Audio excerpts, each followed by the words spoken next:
So, okay, now we have also the water level, so we can also dig down as far as we want, and we won't have any multiple phases. Okay, so how are we doing this? We kind of missed on the last part one small thing, so let's go and take a look at it. But first, on the world, on the update chunk, when we remove or add a new chunk, we first need to check if not only if the block actually exists, because now all the blocks are going to exist unless they are out of bounds, of course. So because they're going to exist, we need to check if they are solid. So if they are solid, we render them. If they are not, that means they are air, so that means we're going to ignore them. Okay, so just add and if is solid over here. Then on our world generation, we had this if, but the problem was that on the else of this, we were only adding the target positions and all those things. We were adding them only if it was below the height we get from the height map. Now we don't want this. We actually want to have a 3D occupied grid. Okay, doesn't matter if it's air or not. We're going to take it like we have a position on the block for that. So for that to work, we first of all need to add a bracket on the else of this under this else, and then remove one from below over here. Okay, which means on this for loop we're going to have all this logic. Okay, regardless of if we want this, regardless of if it's higher than the height we get from the height map and the rest. So with that, we can simply add this small thing over here, which means you can be the y, the current y you have can be higher than the height you have by your height map, but if it's also lower than the water level we have, which is in this case it's the 4, then switch the block type to solid and make it water. It's alright, it starts from water, so you can remove this, but just in case we change this in the future, let's switch this again to water.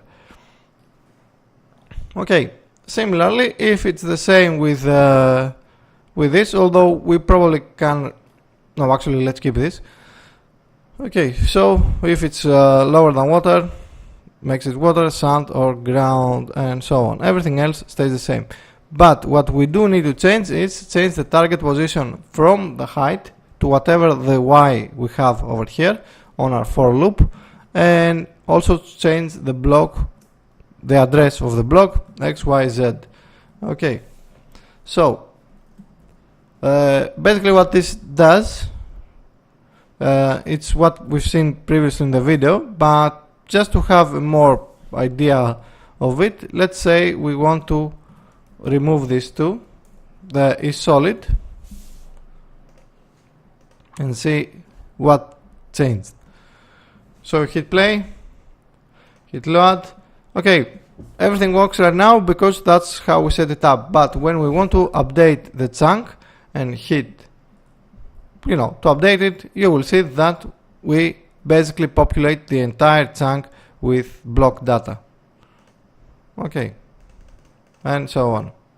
So to remove that, we simply go and change this and say only render the solid faces. Similarly, when we now want to destroy a block, instead of destroying it and removing it, we can also say is solid equals false. Minimize, hit play, hit load, and you will see we get the exact same results. But we still have the data for our block. So again, similarly, if we now want to add a new block, we don't have to add this. We can still keep it, but we can say, if we say remove this, this, and this, So basically all we need to do, if we want to add a block, comment all of this without the bracket, and I'm going to add back the comma, is basically take this. We should probably also keep the check as well. XYZ dot is solid equals true. Obviously, if you want to add something else or a different type on top of it, you can do so. Okay, you can change the block type and so on. So destroy block, let's say, the same way we're doing this, you can just say add block. Let's go down here, comment this out, add this, and let's start it again, just to see what I'm trying to prove over here. Okay, exactly the same thing without really destroying or adding new data, which means we can know from beforehand the amount of data we're going to be using. So this has another it has another use. Okay, and we can see that we can basically add. So yeah, let's leave it at this. I think I'm just going to bring back the destroy world. I think for the most part we are ready to start working with units on a more bigger depth, I guess. Okay, so let's leave it like this. As always, you know what to do.